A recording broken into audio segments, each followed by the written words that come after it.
I have the rectangular tubing in the front here.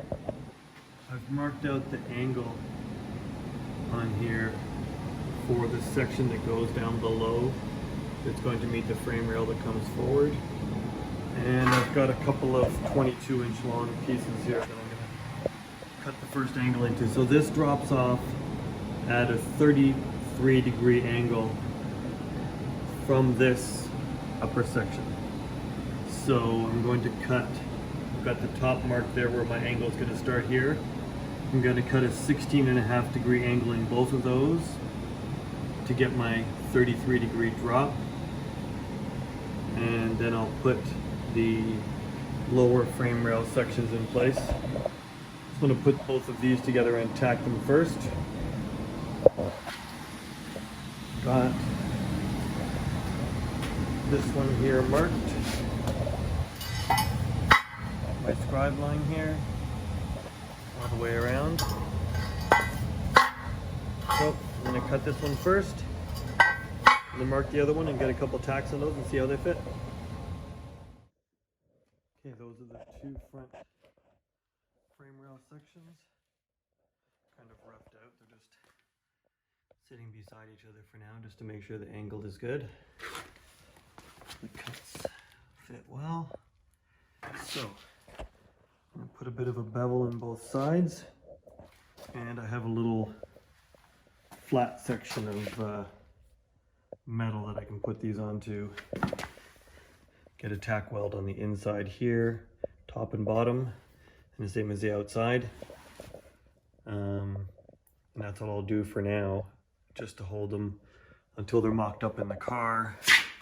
I need to finish drilling the hole here for this front frame section. I need a 2-inch hole saw, but I won't have that until tomorrow, so I'll drill that because I'm going to put a sleeve. This is my sleeve here. We'll go, this will be cut down and it'll go inside the tube, so it'll be open on the bottom, and on the top section I'll put a little tack on the back where I can reach. This is where the hole will come through, where that's marked there, to bolt it to the stock location into the car. So I'll just drill that large enough for the bolt, and a washer will fit up through here, and that'll sit against the bottom like that, be welded at the bottom. That way water won't get up inside, and you can still get a socket. You can get a socket inside this to fit the bolt that goes in there. So that'll be the next step. So I have the pieces for the driver's side clamped to this this metal piece that is ground flat. So I've got that lined up with this top edge, so I can replicate it with the other one. There's my connection. I was going to plate inside this and do like a rosette weld and leave a little more gap here so that the three pieces, this side, the back plate, and this side could all weld together through there. But this piece ends up connecting around here somewhere, so it's behind this. So once that piece crosses through here, this will get cut down around here somewhere. The connection will be in here. This will be plated in the bottom and in the top. So the connection is in basically a piece of the frame that's supported from below and from behind. So I think it'll be okay. So I'm gonna get a few tacks on that one and then place the other side on here. I've run a Sharpie mark down this side and down this side, so the other one can sit in the same spot. So I'm going to fire up the welder, get those done, and see what's next. Okay, this is the second one. It's tacked in. Just a tack top and bottom, a couple in the center, a couple over on this side. And I let it cool on the plate here. The first one is in place. So I can mark the back here where it touches there so that I can give that a cut. You'll see on this side, it comes down around here, so I need to continue this cut down and across. And then there's a plate that will go in here and up to the side of the square of the rectangular tube. So it's going to close in that space. And I think that'll be strong enough. And I'll attach this to the back there with a closeout plate as well. And then this piece here that supports the upper control arms gets welded across the top of the rectangular tubing. And I've made it so that the back angle starts here. So that will join this section once it goes in. So, okay, I'm going to test fit the next one and see how it fits. This one on the driver's side is now in. That's clearanced for it to sit in. This is the passenger side. I've cut that down lower for that to fit. So let's test fit the passenger side now. Passenger side is installed. It's left extra long there on both sides. So now, once I get the section made that's going to meet the frame connector, which is welded through the floor here and into the 2x3 rectangular tube. All this needs to be cleaned up. It was done years back. That will come up and connect to here.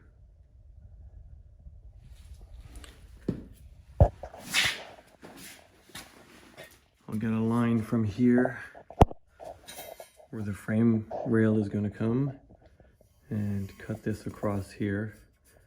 I'm going to drop this down through an opening in the top of the frame rail, and I'm going to cut it flush with the inside bottom. Where it comes through here, there'll be a slot for it to come through. Where it comes down the side, I'm going to drill a couple of holes in the bottom, and where the rail meets, I'll do a rosette weld where it meets on the bottom, just so that there's a little more strength for it there. It's just not sitting on top. So I'll put the rest of the pieces on here and get a look at it. So that's those pieces just set in place. You can see those are the coilover mounts. They come right down inside. They get welded down a little further there, but they sit on that front plate. They sit on top of the rectangular tube, and they also meet here and get welded around. So it's a really well thought out kit that Gordy over at Night Restorations does. Now there's a couple of plates that sit in here to support this up right there, and there's one that goes back here. Those get welded in first, and then you can see this plate sits on like that, and that these openings correspond with the vertical plates that touch the frame rail and the outside section here where the control arms mount. And then that gets plug welded in through the back there, and this gets welded all along here. So you end up with a nice box section here. He also includes the closeout pieces for this inside section for down below there. and for the back, which I've modified, so I'm gonna shorten those up. And then I'll have to see what I'm gonna do with the back here. I'll probably just cut it down on an angle. One of the reasons I did this is to get some more clearance for my steering column also. I could have come further back with this and then gone at a sharper angle there, but I'm gonna get a slightly shorter steering column, but I want to be able to get my Borgeson joint on there and then pass here. So I don't think it'll be a problem. I should be able to get past the frame rail here. Worst case, that can be moved out a bit, but I think once it's back a little bit further, the shaft on that angle is going to miss here. Still have to figure that out for sure though. Worst case, I could take a little piece out of the rail here and just weld back a semicircle for clearance. That's not the end of the world. So now that I know these fit, I can take these out, clamp them back to the plate, and weld this seam up all the way around on both sides. And while that's out, I'll finish weld the kit here that I got from Gordy. I'll finish weld everything I can on that. That will be behind the rail. Then I can put the rail in and tack it and move down to the bottom, because then I know this will not be moving. And then before I do that, I've been kind of messing around with this front end, and this is on my frame table sitting on this fixture that I've made that is adjustable. So I'm gonna set my alignment up exact on both sides. I'll tighten all these down. I'll put shims, equal shims front and back on both sides, and I'll either put a tire on it or I'll just prop the spindle up to a consistent height on both sides. That's probably what I'll do. It'll be easier to measure the center point then. And I'll square off of the subframe and also off of the spindles, just to make sure that I'm at the right point in the front here. Then I can tack this table down. I can tack this fixture to the table so it doesn't move. And then I can cut these and get this set to the right height, but it's looking good.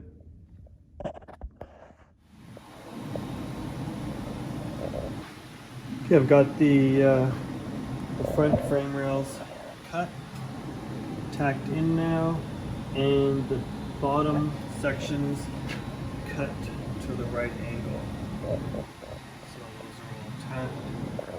Fitment is good on the angles. That ends right where the top gusset where the upper control arms comes down to. And that side's the same.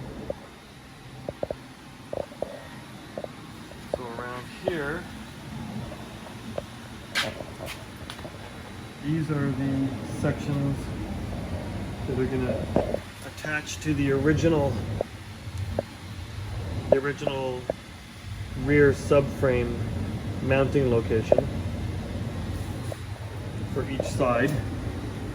So that will bolt into this spot here, and I've put this connector in, as I showed you earlier. So the front section is going to bolt here. I'm going to cap this and cap the back of these also, and then there'll be a plate that welds across here to the front, so that if it does need to be removed, I can cut that and remove the front section, but it'll be attached here just so that they kind of work as one unit. That will come to the front. This is my angle. This represents the bottom of this rectangular tube here. So where this meets the front, meets, got one of them marked, this one here. It meets about this far back. There will be a section cut out of here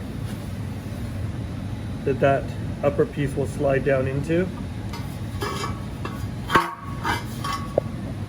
That's the angle that it comes down. Where it meets the bottom at these two locations, I'm going to drill holes that represent each corner, and then I'll do like a rosette weld so that this section here will sit along the bottom, and I'll get a weld for this corner, the other corner, and the two fronts, so that it's not just welded right to the top, it's passing directly through and picking up strength from the top and the bottom. You can see here that this continues forward from this location. So when that's installed, it comes, it's kind of hard to tell here, but it comes forward of this frame rail, forward of that section, to about here. And then this section here will be closed in with the gusset, and I'll connect the lower frame rail section right to here, so that this will be very rigid. It's going to grab right next to where the front subframe mounts. So there's not going to be a lot of leverage there for it to basically bend, the front up. And then eventually I will probably put some kind of round tube structure from here that goes up to the firewall, and maybe a bolt-in cross section that goes to a tube that will run behind here, behind the firewall here. I don't want to do forward bars off of the roll bar, so I'm going to do a bar up and around here with the rear legs that go down, and grab the suspension mounting points at the back. Across here, I'm going to run a bar across the rocker here that will come in below this door mounting, like the door panel. It'll stay below here so that it can be up against the door, not intrude to the seat. It'll just come in around this area and probably just up to the floor there. And below that, I'll either run tubing down to here, or I might run a flat sheet of like 14 gauge or 16 gauge metal that's welded to the rocker panel here and to the bottom of the tube on the center section, and then I'll put a few holes in that and dimple die it.